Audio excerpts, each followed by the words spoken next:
Mga kapanyawan, oras na aron makakaton kitag dugang kahibalo ug kaalam. Aron kita maluwas sa mga balatian ug makaangkon pa kita ug mas natural nga pamaagi aron sa pagpahiuli sa atong kalawasan. Ang SED Marketing, ang tiggama og tigapadapod sa mga produktong herbal nga napapatud-ang makatabang sa atong kalawasan. Sama sa SED Panyawan Plus, Mangosteen, Luyang Dilaw and Panyawan, SED Panyawan Garlic Capsule with Garlic, Banaba and Panyawan, SED Cogon Herbal Capsule with Cogon Grass, Banaba and Makabuhay, ug ang SED Liniment Oil. Apil pa ang mga SED Celebrity Soaps, ang SED Celebrity Beauty Soap ug ang SED Celebrity Kojic Soap. Karon magatanyag kanato sa usa ka pinasahing tulumanon. Ania na ang Knowledge Power. Knowledge Power sa hugyawan sa SED Panyawan. Hugyawan sa SED Panyawan. Kauban si Mr. Panyawan ug si Sir John. Knowledge Power sa hugyawan sa SED Panyawan. Tulumanong dalit kanato sa SED Marketing. Mga igalang igsoon, welcome again sa tuwang Knowledge Power, ang atuang segment sa tuwang hugyawan sa Panyawan nga di natong ginatagaag dugang impormasyon kaalam ug kahibalo kining atong tanang mga viewers aron sila makaangko na sa dug panibag-ong pagtulunaw no pag mga kahibalo may tungod sa mas maayong panglawas kay karong mga panahon sama sa kung kanunay nga ginaingon dili gyud angayan nga magkumpiyansa and of course daghan kitag mga pangutana ilabi na kung nagpertain kani sa atong health mo nang aniya pod si Sir John alang sa pagtabang kanato sa paghubad sa mga nagkadayan natong mga balatian. Aniya karon si Sir John. Sir John, mayong buntag kanimo, mayong adlaw.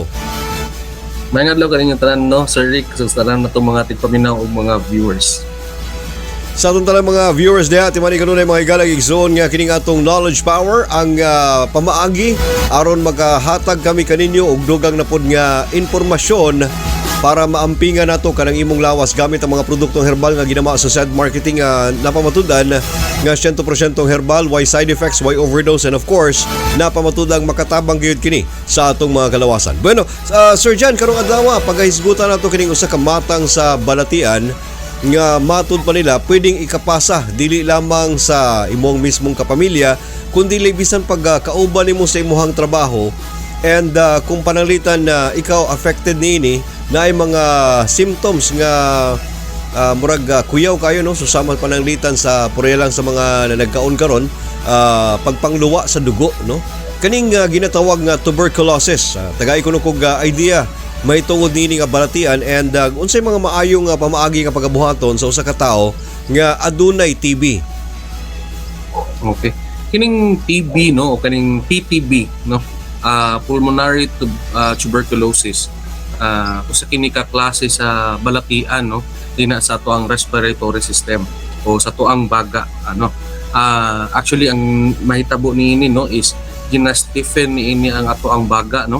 And then adunay kagaw din nga mooy hinungdan ning paggahi no sa tuang pagkaging no sa tuang baga and then nagakawkaw din na sa sulod sa tuang mga alveoli mga pinakagagmayng cells sa tuang baga no and then gina-occupy niya ni which mahimong hinungdan later on dito sa katong paglesen sa ability sa tuang lungs to accommodate no more oxygen, more air no kinahanglan nato sa tuang metabolism sa tuang daily activities. So kining pulmonary tuberculosis no ang hinungdan niini usa ka kagaw nga kung asa gikuha ang pangalan nga tuberculosis no. So kining tubercle no actually kining kagaw na PTB no gina-introduce ni or na-introduce ni sa ato for duha na or tulo na dekada ang miagi no o kung 2000 to 10 ta karon so mga around 40 years ago na so 4 decades na ang ato ang pag-fight ni ining atong ginatawag na pulmonary tuberculosis around mga the late 70s to the 80s no taas kay ang nahimong damage ni ining PTB Sir Rick tungod kay tama tayo mong giingon kaganina no nga this is a very highly communicable no nga balatian tungod sa hangin lang siya moagi no di siya kailangan og droplet tungod sa hangin no madala ang kagaw ug pwedeng mapasa sa pinakaduol nga tao nga which is very vulnerable kung once nga immunocompromised ang usa ka tao o napud siya ginabati nga mga balatian or na siya mga comorbidities. Kining PTB no ang kaning pulmonary tuberculosis, Sir Rick, sa 90s no to 2000s, hinay-hinay natong nakita tong importansya sa immunization. So mo nang gina-introduce ang mga bag-ong generation no sa kining expanded program on immunization, which is ang first na ato ang ginadawat no is kining against the pulmonary TB no. So kining kay tungod no inana kadako ang sa TB sa tuang nasod, labaw na gyud sa tuang geography no sa tuang nasod no nga which is very warm no and na wet season lang, tapos so which is very kanang conducive sa iyahang pagdaghan kining ginatawag nato nga kagaw na TB.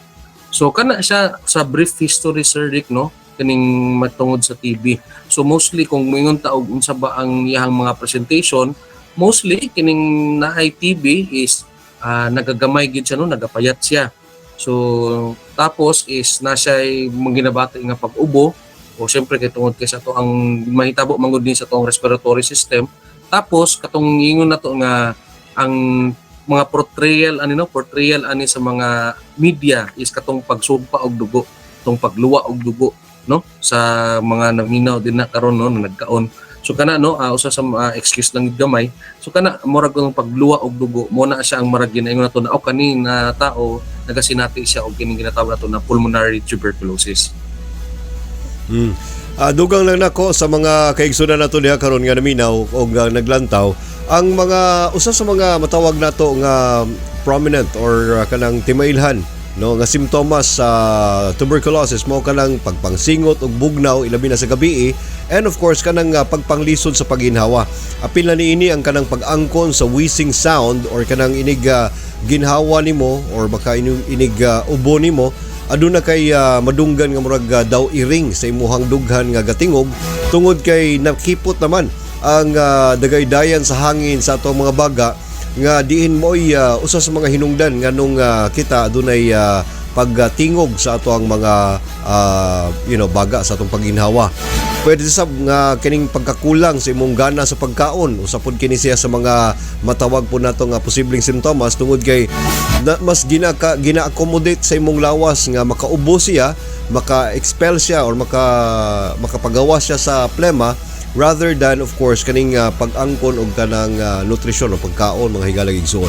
Sir Jan, kanang unsa may mga posibleng pagabuhaton sa usa ka tawo nga maybe siguro na kauban sa pamilya nga naani-ini nga matang sa balatian kay let's face it no kuan man siya highly communicable nga disease and basig pwede nga mapasa dayon sa uban ay ang ako naibaluan i-separate ang mga food utensils like kutsara, plato, baso, tinidor nga ang atong pasyente siya ray naaniini nga matang sa o siya ray makagamit ani nga dili magamit sa uban or baka mga higalang igsoon pwede pod nga samtang naa siya sa iyahang healing state no pag panahon sa pagpahiuli i-separate siya og lain nga kwarto something mga inana Sir Jan.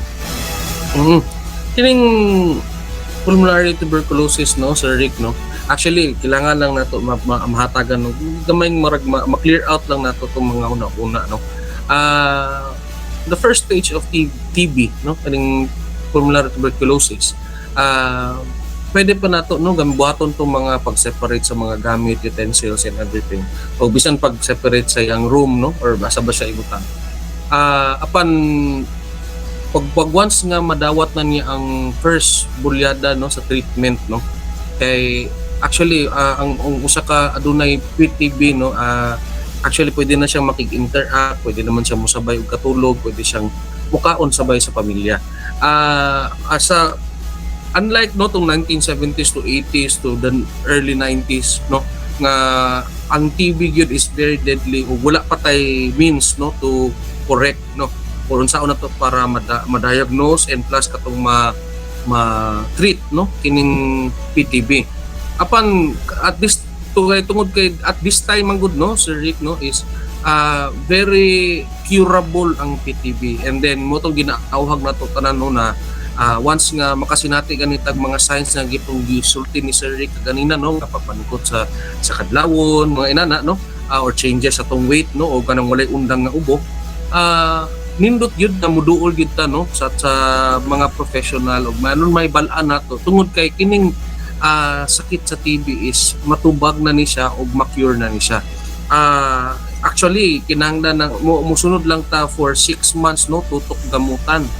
So kaning 6 months sa tutok gamutan, for the first month gani pwede na tang mo interact with the family, pwede tang mo hi, hello, magkaon sabay sa ila, unlike hepatitis no na kanang mga utensils gid nila dili gid na pwedeng isabay o ang interaction gina minimal lang gid nato na tungod kay ang sa hepatitis nga side man god is the virus may lodge or pwedeng siyang magstay sa mga utensils o gatong yang laway pwedeng makakos og hepatitis man. So unlike sa TB no nga airborne siya, so pag once nga makatake na manggod ta atong tutok gamutan nato tong rights no atong mga combination of medicines no for the next 6 months bisan the first month na okay na tang mag-interact. Gusto na ako i-clear out Sir Rick no nga ang atong pagtubag sa pulmonary TB actually kinahanglan nato gyud mosunod kay actually it's a law no palbalaod ni siya sa tuang panglawas no sa ahit sa dagunang ahensya sa tuang nasod no kining pagsunod sa tong rights no kining mga tambal nga kinahanglan kumaron for the next 6 months mo nang tutok gamutan. Ang ato ang tumong ni ini aron mapasabot sa inyo ug matabangan mo sa said marketing aron kay tungod kay sa pagtumar nato ni ini ng mga tambal pwedeng mahugo ang ating bawas no. So pwede tang mo gamay mo payat mawat ang tagana. So pinaagi sa mga produkto sa said marketing matabangan ta dito nga ma-retain nato tong atong kanang nang kapiskay sa lawas kakusgan while nagatumarta ni mga tambala no.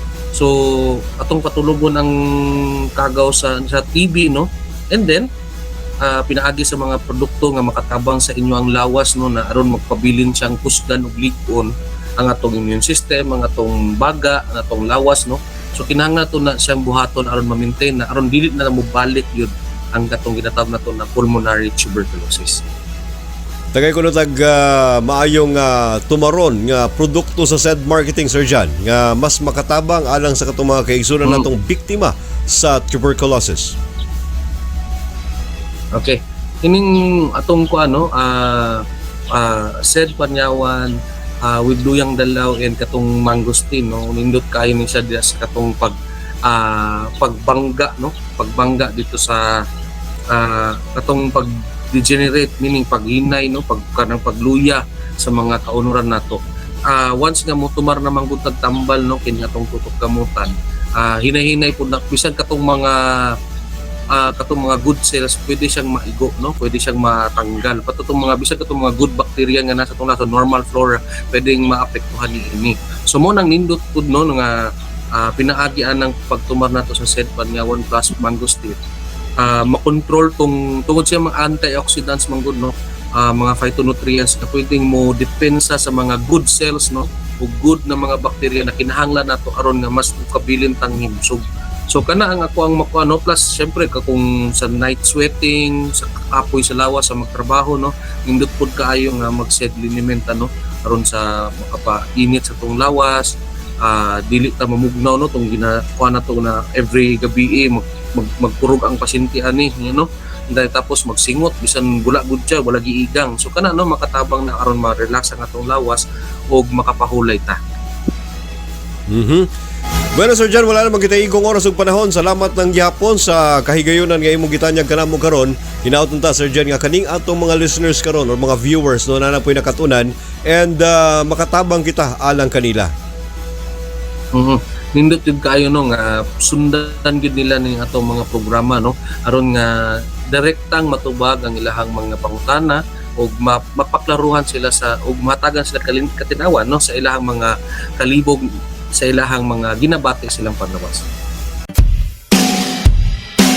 Inyong nabati og nasaksiyan ang atong talagsaong tulumanon nga hatod kanato sa SED Marketing, ang knowledge power sa hugyawan sa SED Panyawan. Kauban si Mr. Panyawan ug si Sir John. Tulumanong hatod kanato sa SED Marketing, ang tigkama ug tigapod sa SED Marketing Products, sama sa SED Panyawan Plus, SED Panyawan Garlic Capsule, SED Cogon Herbal Capsule ug ang SED Liniment Oil. Apil pa ang SED Celebrity Soaps, ang SED Celebrity Beauty Soap ug ang SED Celebrity Kojic Soap. At ang ilang gihapon kini katulumanon aron kadugangan pa ang imong kaibalo alang sa pag-angkon sa mas maayong panglawas. Hangtod sa sunod nga higayon, daghang salamat sa inyong paglantaw ug pagpaminaw.